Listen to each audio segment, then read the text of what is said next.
canções para cantá-la. Até o mar se estenderam seus lamentos, até o rio e seus rebentos se espalharam.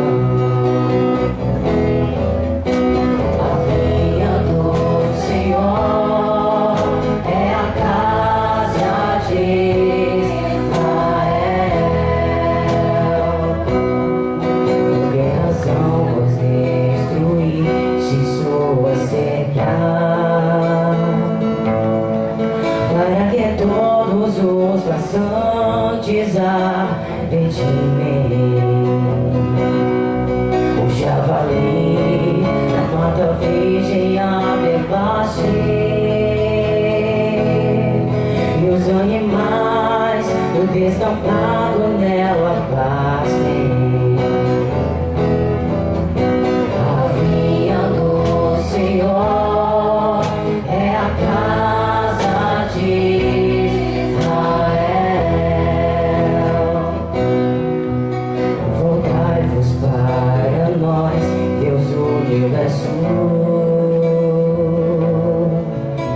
olhai dos altos céus e observai, visitai a vossa vinha e a protegei-a. A vinha do Senhor é a casa de Israel. Foi a vossa mão direita que a plantou, protegei-a e ao evento que imagine.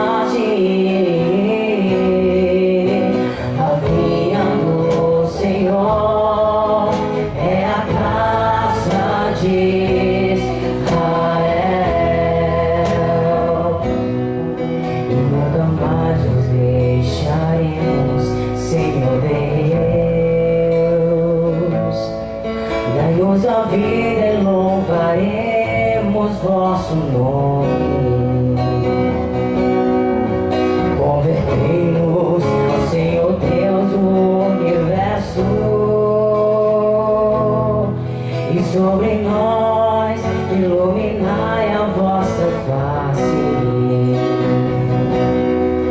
Se voltardes para nós, seremos salvos. A vinha do Senhor é a casa de Israel. A vinha do Senhor é a casa de Israel. A vinha do Senhor é a casa de Israel.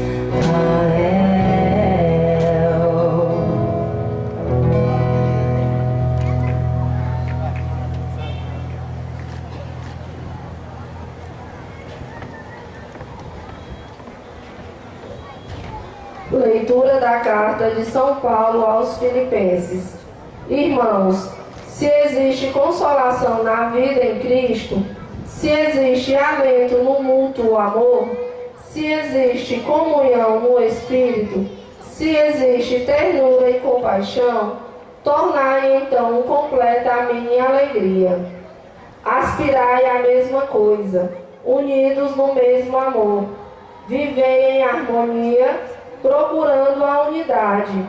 Nada façais por competição ou vanglória, mas com humildade cada um julgue que o outro é mais importante, e não cuide somente do que é seu, mas também do que é do outro.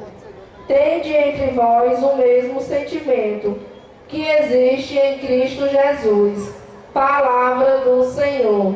Graças a Deus.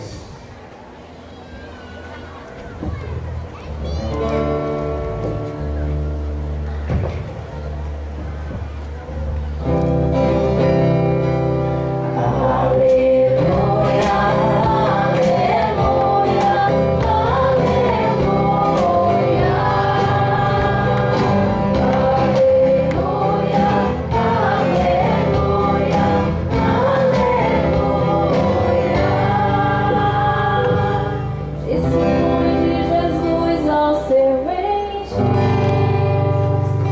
fazer tudo que Ele disser. Aleluia, aleluia, aleluia. Aleluia, aleluia,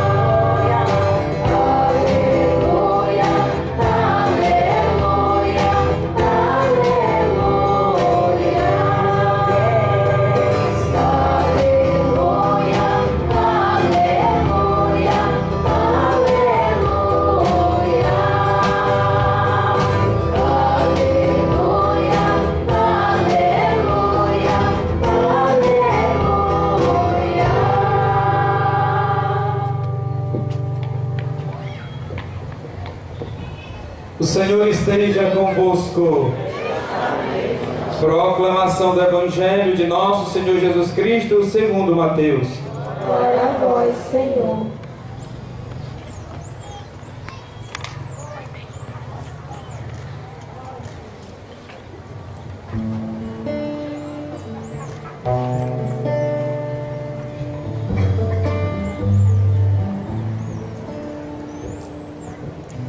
Naquele tempo, Jesus disse aos sumos sacerdotes e aos anciãos do povo: escutai esta parábola. Certo proprietário plantou uma vinha, pôs uma cerca em volta, fez nela um lagar para esmagar as uvas e construiu uma torre de guarda. Depois arrendou-a a vinhateiros e viajou para o estrangeiro.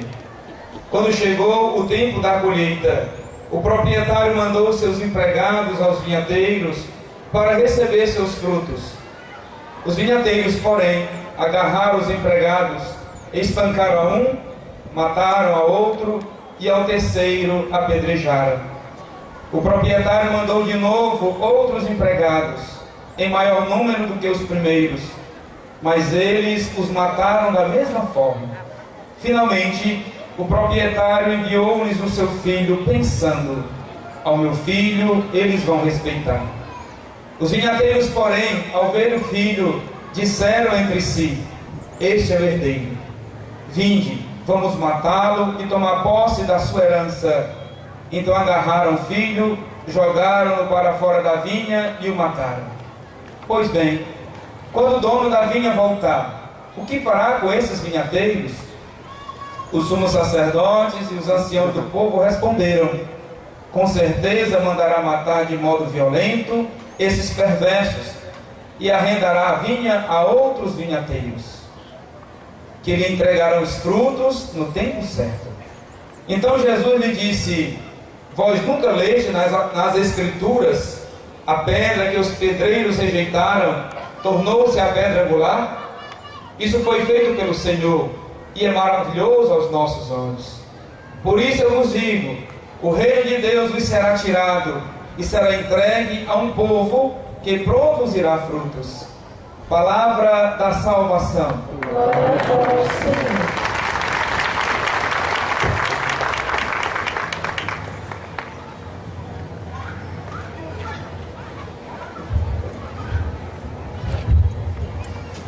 Podemos sentar por alguns momentos. Bom, meus caros irmãos e irmãs, nós ouvimos nesta celebração na liturgia da palavra duas leituras que nos apresentam duas histórias. Não duas histórias diferentes, embora elas apresentem alguns elementos diferentes, mas duas histórias que se completam, porque a primeira é o anúncio da segunda história. Vejamos um pouco por parte estas duas leituras. A primeira, o profeta que empresta a sua voz, a sua razão, para que Deus fale, para que Deus faça-nos conhecer o seu projeto, a sua proposta. E o profeta começa a dizer, a descrever um espaço, uma propriedade que fica à encosta. Não diz a encosta de quê, mas uma encosta onde é uma terra muito boa. Uma terra boa que é capaz de produzir bons e excelentes frutos. Para isto, o dono da propriedade criou toda uma estrutura. Cercou esta propriedade, murou, limpou, até as pedras que existiam foram retiradas. Selecionou uma excelente, uma boa semente e plantou a sua vinha. No decorrer do tempo, o dono da vinha percebeu que os frutos que a sua vinha estava a produzir não correspondia com a semente que ele havia plantado. Produziu então uvas selvagens. Ora, quando nós falamos, ouvimos falar em frutos selvagens, estes frutos são impróprios para o consumo. Em outras palavras, também esses frutos podem ser frutos que contêm venenos e que podem tirar a vida. Depois o profeta vai apresentar qual a reação do dono desta vinha. Frustrado porque não teve o que ele esperava, prometeu derribar a cerca, os muros, para deixar com que a vinha fosse destruída, fosse pisoteada. Ora, quando nós falamos ou fazemos uma cerca numa determinada propriedade, qual é o nosso intuito? É o intuito de proteger, de guardar, de evitar que aquela propriedade seja invadida por qualquer força estranha. Mas aí, para resumir esta história do profeta, ele vai terminar a dizer que esta vinha é a casa de Israel. A plantação são os filhos de Judá. E esses filhos de Judá é a dileta plantação do dono da vinha. Vamos recordar um pouco a história da criação do mundo. O livro do Gênesis nos relata, no primeiro capítulo, a primeira versão da criação, que Deus preparou todo o ambiente, o espaço onde Ele deveria criar a sua criatura especial, que é a pessoa humana. Preparou todo um jardim, com tudo o que era necessário, animais, plantas, aves e árvores. E Deus viu que tudo era bom. Bom é um adjetivo que revela uma qualidade. Bom. E aí, no final de tudo, Deus vê que tudo, não só uma coisa era muito boa, mas tudo o que Ele fizera era muito bom. Aí Ele cria o ser humano. Cria o ser humano à imagem e semelhança de Deus. Esta criação é esse mundo hoje em que nós vivemos. E nós podemos passar um olhar e procurar ver se este jardim, se esta vinha do Senhor continua com as mesmas qualidades. Continua bom, a criatura humana se também continua vivenciando a imagem e a semelhança de Deus. E aí nós vamos ter a explicitação desta história de Isaías também na história da vinha que Jesus nos conta, que Jesus nos descreve. É uma história que se repete. Se repete na visão de Isaías, se repete numa segunda visão, a prática dos filhos de Israel, mas aí vai ter a sua correção no terceiro estágio da vinha, que é a vinda de Jesus. Quando Jesus veio, quando Deus nos deu, quando Ele nasceu no ventre de Maria, viveu a sua infância, cresceu, chegou à vida adulta e foi iniciar a sua missão de anunciar a boa nova de Deus. O que é que nós contemplamos lá na vida de Jesus? Qual foi a acolhida que lhe foi dada, que lhe foi reservada? Ele próprio vai dizer que veio para os seus e os seus não receberam. Quem eram esses de Jesus? Maria? Os apóstolos? Os discípulos? Não se refere a estes, mas se refere sobretudo à igreja da época, à igreja judaica, os sumos sacerdotes, os mestres da lei, os anciãos do povo. Esses não acolheram a Jesus. Não foi dado espaço a Jesus na sua religião primeira. Porque Jesus, ele professava a fé judaica e não teve acolhida no centro do judaísmo. É tanto que hoje se tem a consciência de que Jesus não teve pretensão de fundar religião.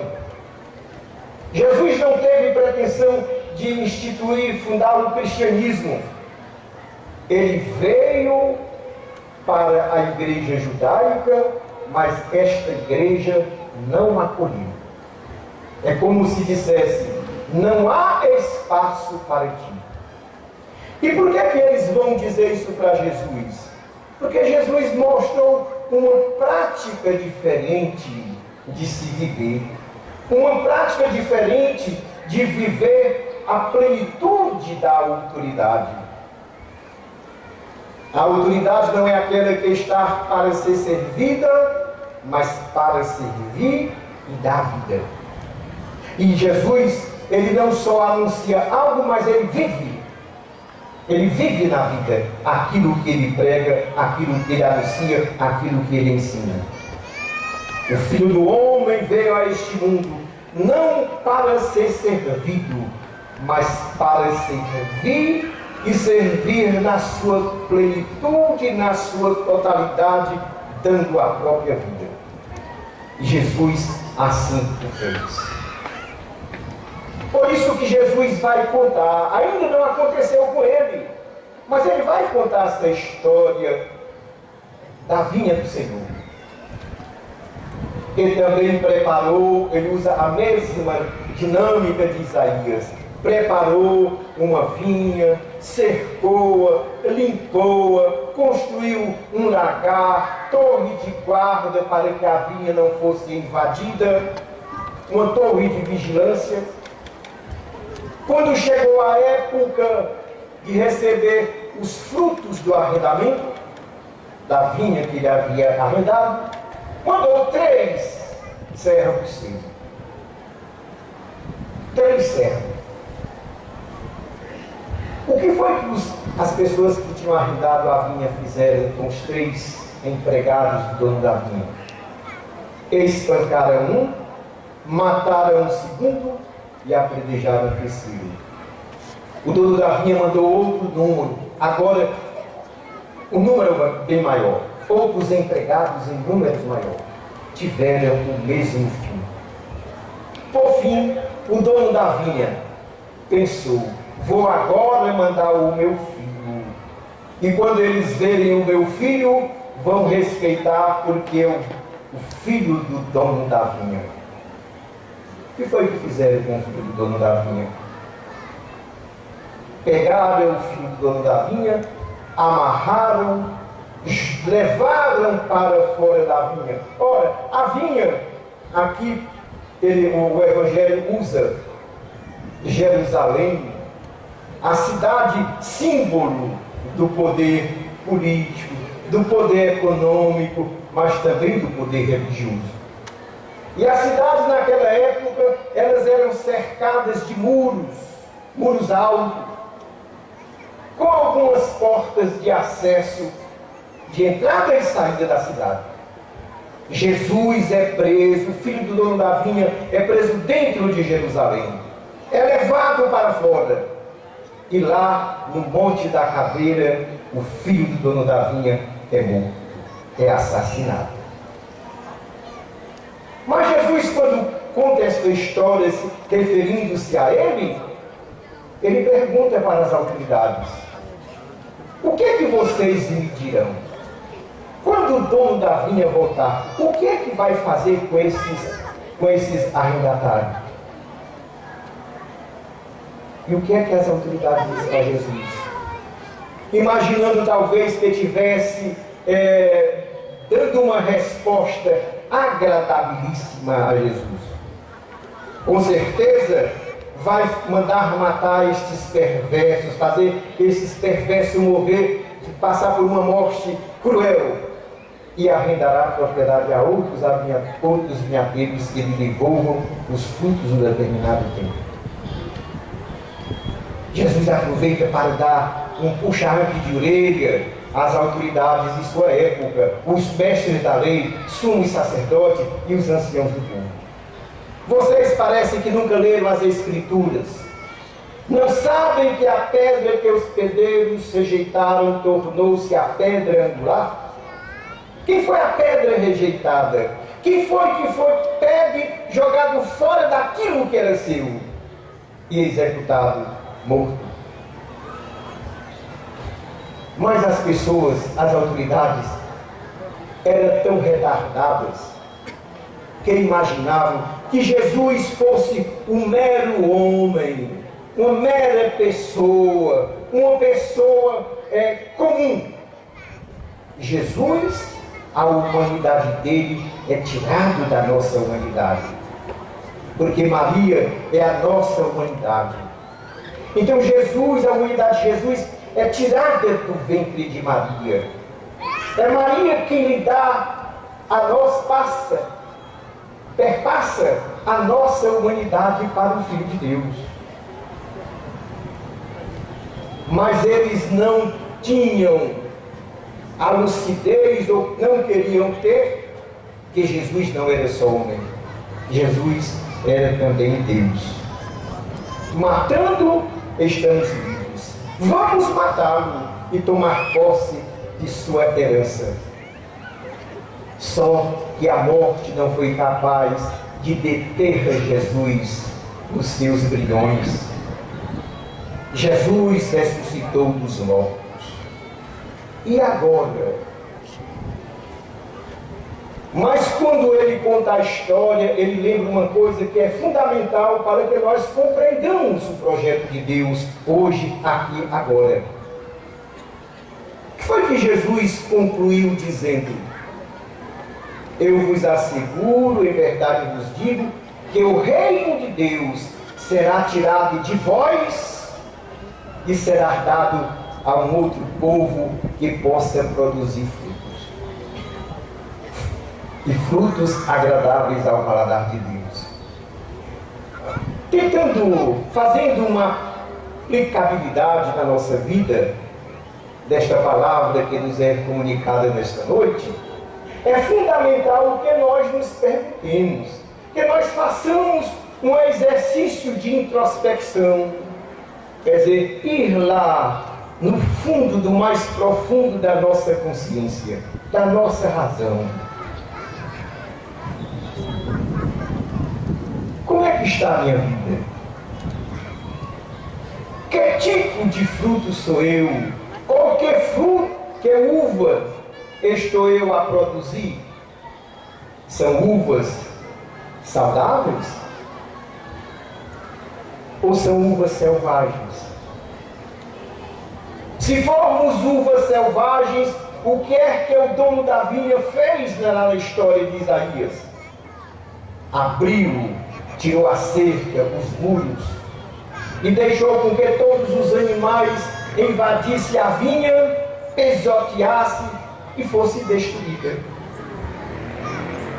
O reino de Deus é a vinha do Senhor, o mundo é a vinha do Senhor, porque é aqui que nós devemos experimentar, fazer acontecer o reino. Quando Jesus lembra que eu convertei-vos porque o reino dos céus está próximo, depois ele vai dizer que o reino de Deus não está aqui, ali ou acolá, o reino de Deus está no meio de vós. Então é preciso que cada um de nós, no pleno exercício do discipulado a Jesus, no exercício de nossa missionariedade, façamos com que o reino se torne visível. E o reino de Deus vai se tornar visível mediante a nossa conduta. O que no domingo passado também o profeta chamava a atenção, quando as pessoas diziam que a conduta de Deus não era correta, porque Deus dissera que o ímpio, se ele viveu só de impiedade, mas no momento de sua vida, ele praticou uma obra de justiça e morreu, o ímpio vai ser salvo. Mas o justo, se só viveu da prática de justiça, mas no momento final da sua existência, ele praticou uma impiedade e morreu, então este que era justo foi para o inferno, enquanto o que era injusto se salvou. Porque Deus não vai levar em consideração o que a gente foi. Deus vai levar em consideração no momento da nossa vida. O que é que eu estou fazendo? O que é que eu estou a fazer neste momento final? Por isso é que até hoje se põe uma questão, se tem uma dúvida. A pessoa, por exemplo, que tira a sua vida, nós vamos poder dizer que foi para o inferno? Não, porque nós não sabemos o que se passou, ela está se passando naquele momento, o que levou, porque muitas vezes pode ser num gesto de arrependimento. O pecado tão grande, as suas infidelidades a Deus tão grande, que o arrependimento leva, embora inconscientemente, leve o indivíduo a atentar contra a própria vida. Pois, bem, meus caros irmãos e irmãs, bendito é o fruto do teu ventre. O subtema de hoje, bendito é o fruto do teu ventre. Que ventre? Que fruto? É um fruto qualquer? É um ventre qualquer? Não, bendito o ventre de Maria. Bendito o fruto que nasceu, que fora gerado neste ventre. Uma mulher disse isso para Jesus. Chega para Jesus, fascinado por seus ensinamentos, ela diz assim: bendito é o ventre que te trouxe a vida, as entranhas que te trouxe a vida, e os seios que te amamentaram. Qual foi a resposta? Jesus não foi ficar cheio de satisfação, não ficou cheio de perna, como se diz, não teve a bola lá para cima, como se diz também. Qual é a posição de Jesus? Muito mais feliz, muito mais bem-aventurado é todo aquele que faz a vontade daquele que me enviou. Se nós fizermos a vontade daquele que enviou Jesus para o nosso meio, para a nossa salvação, então nós somos benditos, nós seremos felizes, nós seremos bem-aventurados.